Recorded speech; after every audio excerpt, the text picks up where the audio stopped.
Hello everyone. In the previous lecture we studied some basics of immunology. In today's lecture we will look at immune responses to biomaterials and how we can design immunomodulatory biomaterials to elicit desirable responses from the host system to your biomaterial. This lecture is presented by me, Vasudha, an MS scholar in Dr. Vignesh Muthuvijayan's lab. So, in inflammatory responses to biomaterials, it has been observed that the duration and the intensity of the inflammation or the wound healing response is dependent on various properties of the materials such as the material's physical and chemical properties, its size, shape and other biological aspects, and the inflammatory response to biomaterials is a measure of the material's biocompatibility, and in response to the material's placement in the host system, various chemicals are released from the plasma, the cells of the injured tissue, and these chemicals mediate the inflammatory response. So, these are the different host responses towards biomaterials. So, upon biomaterial implantation which is done through a surgical procedure, there is an injury accompanied by the implantation. So, in response to the injury, an inflammatory response is initiated in the host system, and this starts with the formation of a provisional matrix usually which is collagen deposition. Or if you are implanting engineered cell material hybrids, the cellular component of the material elicits an adaptive immune response from the host. Or if you are implanting degradable materials, degradable devices or implants, other than the material itself, its degradation products and the surface changes that occur on the material can elicit various immune responses. So, within a few nanoseconds of the contact of the material with the tissue, various blood proteins and also interstitial fluids get adsorbed onto the material surface, and this layer of proteins determines the activation of various pathways such as the coagulation cascade, the complement system, and also causes activation of platelets and various immune cells. And this protein layer also guides the interplay between these pathways, which results in the onset of the inflammatory response. So, at the onset of the inflammatory response, fibrinogen can get adsorbed to the surface of the biomaterial, and adhesion of fibrinogen onto the biomaterial surface can induce some conformational change in fibrogen, hence exposing some integrin binding domains, and these domains can then bind to various phagocytes and causing their activation and thus initiating an inflammatory response. And another class of proteins are serum proteins, the complement proteins, which are involved in immune response. They get activated upon binding to materials via three different pathways, the classical, alternative and the lectin pathway. And in case of biomaterials, it is the classical and the alternative pathway that are generally activated. And activation is also always associated with the biomaterial adsorbed protein layer. So, immunoglobulins such as IgG can bind to the protein layer which is adsorbed onto the biomaterial surface and help in attachment of various complement molecules, and the pathway activation is initiated when other members of the pathway are cleaved by coagulation cascade members, and hence causing the onset of the inflammatory response at the site of implant. So, the onset of the response results in mast cell degranulation, increase in vascular permeability which causes extravasation of immune cells into the tissue. attraction and activation of granulocytes and monocytes, inducing the release of reactive oxygen species, and platelet adhesion and activation on the biomaterial surface, which can propagate the coagulation cascade. And the coagulation cascade and the complement system closely interact with each other at the biomaterial surface and modulate each other's activity. And the crosstalk between the two systems operates synergistically in inflammatory cell activation.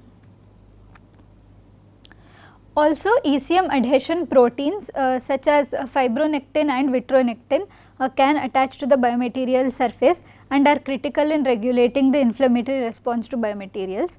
And these proteins can also promote the fusion of macrophages to form something called foreign body giant cells, FBGCs, which we will look at later.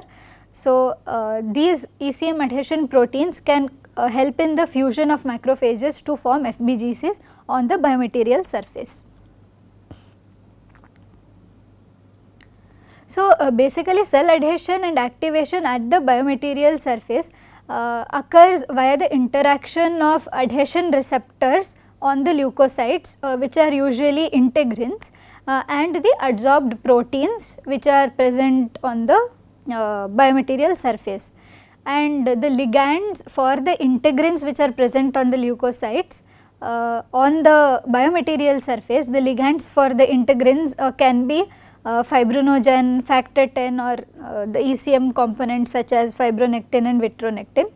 And the interaction between the integrins and their ligands can induce phagocytosis, degranulation, release of reactive oxygen species and cytokines, and all these events play an important role in the inflammatory response to biomaterials. So, in this image you can see that there is a in this image you can see the protein layer.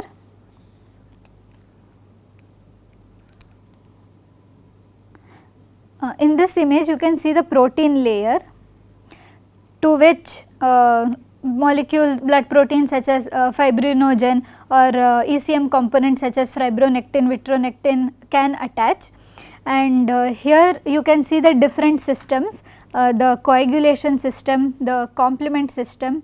So, here the injured tissue is releasing tissue factor 1 Willebrand factor, which can cause platelet activation. Also, upon attachment to the biomaterial surface, factors such as factor 7 can undergo auto activation, causing the release of thrombin. The release of thrombin can further cause platelet activation.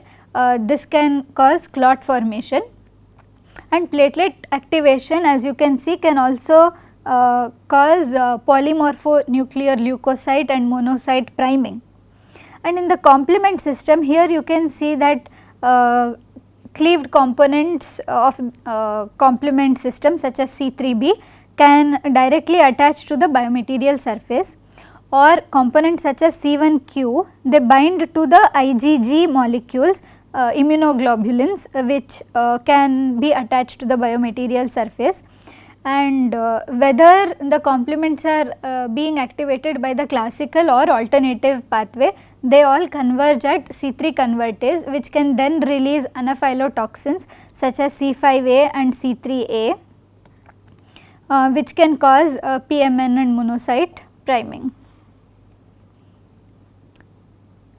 So, now we will look at different danger signals and pattern recognition receptors which are involved in causing the inflammatory response to occur. Alarmins are endogenous equivalents of pathogen associated molecular patterns. Examples of some of them are heat shock proteins, ATP, uric acid, and alarmins are released by cells which are dying in a non-programmed way, such as in necrosis, as opposed to programmed cell death, which is apoptosis. So, these alarmins can be recognized by macrophages and dendritic cells which have pattern recognition receptors on them. So, examples of such receptors include scavenger receptors, toll-like receptors, and C-type lectins. So, when there is a damage at the implant site, alarmins are released, and the release of alarmins can trigger danger signals, or the damage at the implant site can cause release of various proteolytic enzymes which can again trigger danger signals. The release of proteolytic enzymes can trigger generation of extracellular danger signals such as cleaved ECM components such as collagen peptides or fibronectin, and also causes release of fibrinogen. So, here you can see that upon injury to the tissue due to the caused by implantation, there is a release of alarmins and leakage of proteolytic enzymes. So, the release of alarmins is causing these alarmins are being recognized by the pattern recognition receptors.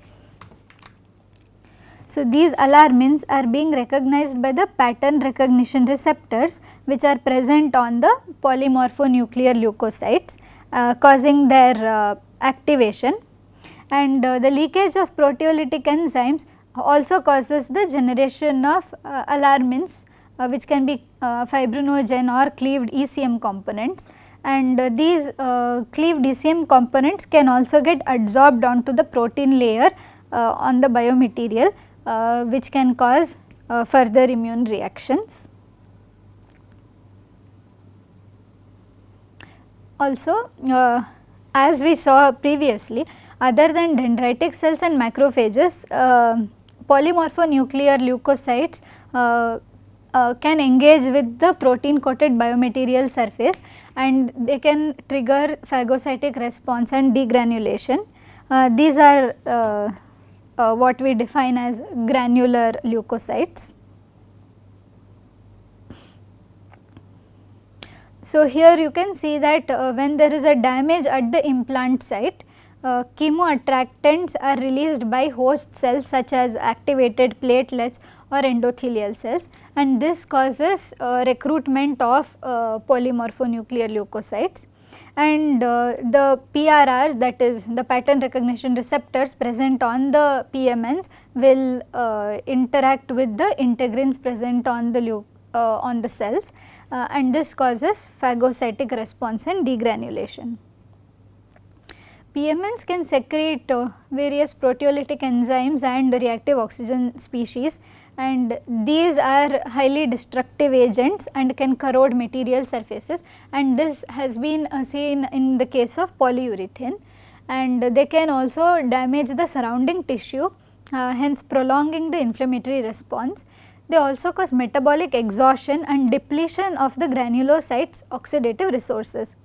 Due to the continuous release of ROS, the microbial killing capacity of PMNs gets reduced, hence making the biomaterials more susceptible to infections.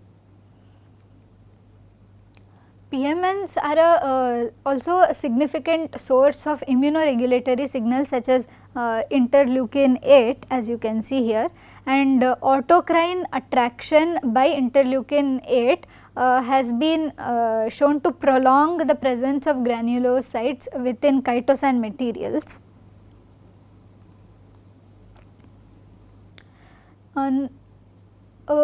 As we know, chronic inflammation is the persistent inflammation present at the implant site. So, at the site of implantation, monocytes will arrive, and these monocytes will differentiate into tissue macrophages, and these macrophages will foster invasion of additional inflammatory cells. And now we will look at the dual role of macrophages which can act as inflammatory mediators and also wound healing regulators in foreign body reaction. And macrophages have been found to be critical in wound healing and tissue regeneration. The role of macrophages in wound healing include phagocytosis of the wound debris, release of various enzymes important for tissue reorganization, and release of cytokines and growth factors to induce fibroblast migration and proliferation. So, different functions are promoted by different macrophage subsets. Based on the macrophage functions involved in maintaining homeostasis, they are classified as classically activated macrophages, regulatory macrophages and wound healing macrophages. Different macrophage populations are generated in response to different types of stimuli, which can be endogenous stimuli released by damaged cells, or stimuli from innate immune cells following injury, or adaptive immune signals produced by antigen specific immune cells. So, here you can see the different subsets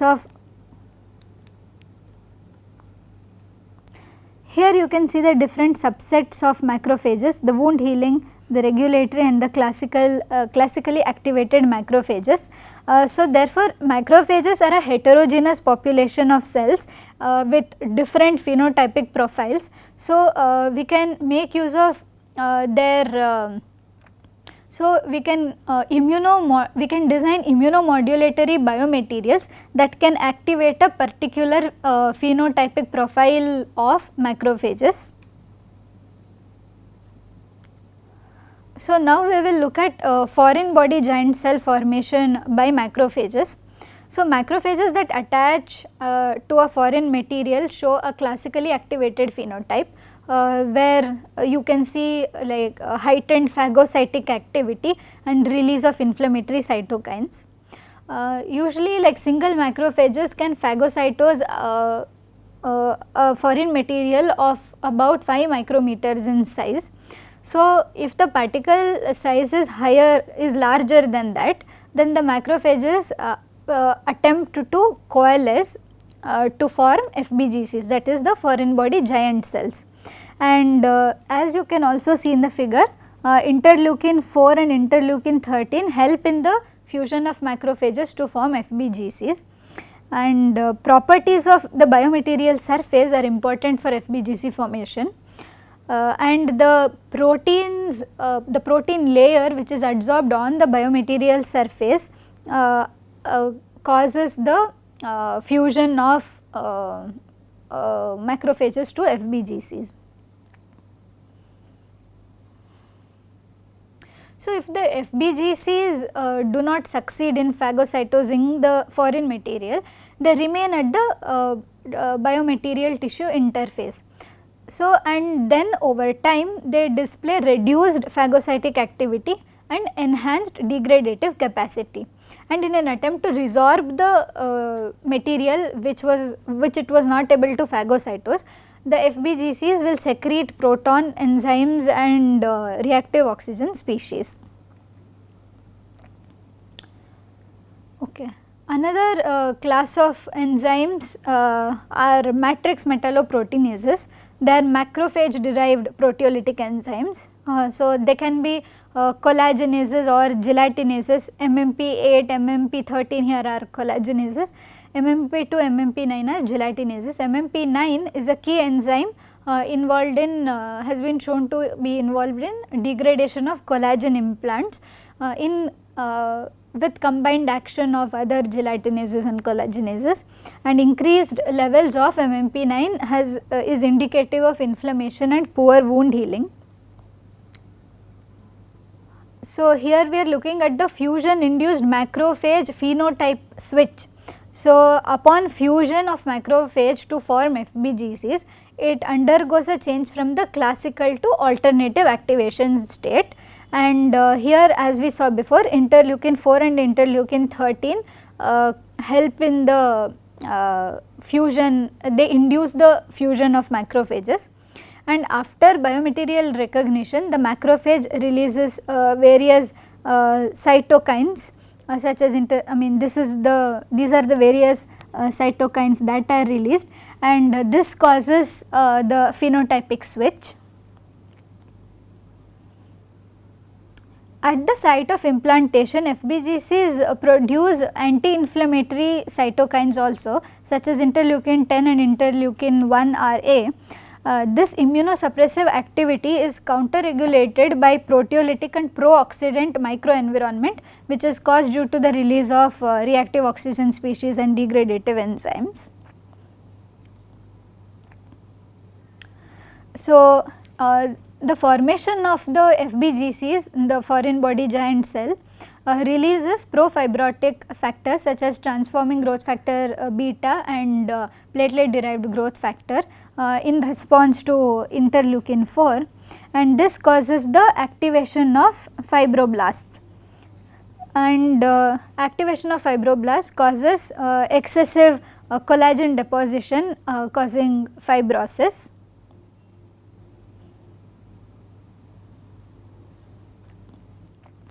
Now we will look at dendritic cell responses to biomaterials. Biomaterials activate dendritic cells by triggering receptors and signaling cascades of the pathogen recognition system. Dendritic cells may sense materials using the pattern recognition receptors present on them, such as the toll-like receptors and C-type lectins. And the ligands for these receptors are the danger signals coming from the adsorbed protein layer on the biomaterial surface, and different polymers show different effects on dendritic cell maturation and activation. So, therefore, depending on which pattern recognition receptor is engaged, DC maturation can be promoted, which leads to immunity, or can be inhibited, which leads to tolerance.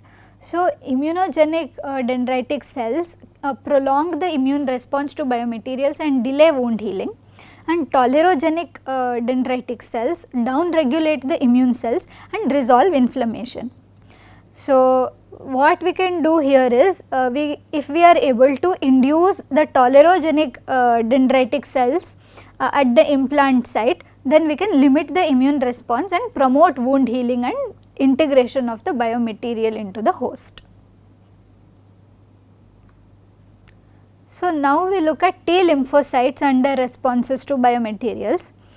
T lymphocytes adhere to synthetic biomaterials in vitro, it has been shown, and they promote macrophage adhesion and fusion via paracrine effects. During the initial response to biomaterials, the lymphocytes and the macrophages, they release various inflammatory mediators such as various cytokines and chemokines.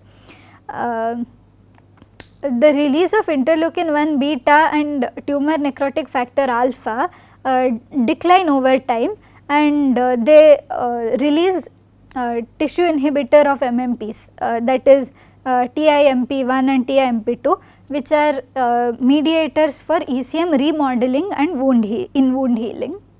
So, the question here is, synthetic biomaterials do not serve as an antigen. So, how does T cell activation occur during foreign body reaction? So, it has been suggested that synthetic biomaterials may present functional groups on their surfaces that can act as mitogens. Mitogens are lectins that can trigger lymphocytes by cross-linking of glycoproteins on the lymphocyte surface.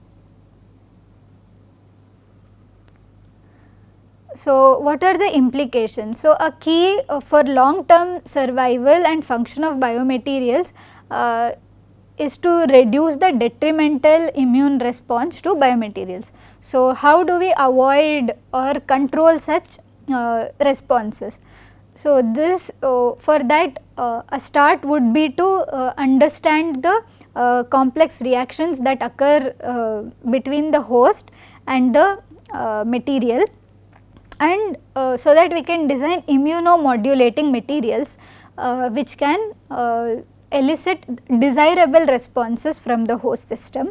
An example would be minimally inflammatory scaffolds which can elicit desirable B cell and T cell responses, and biomaterials are being developed to direct specific immunological processes, and major properties of biomaterials to direct immunity are physical dimensions of the material, its epitope content and its multivalency. Thank you.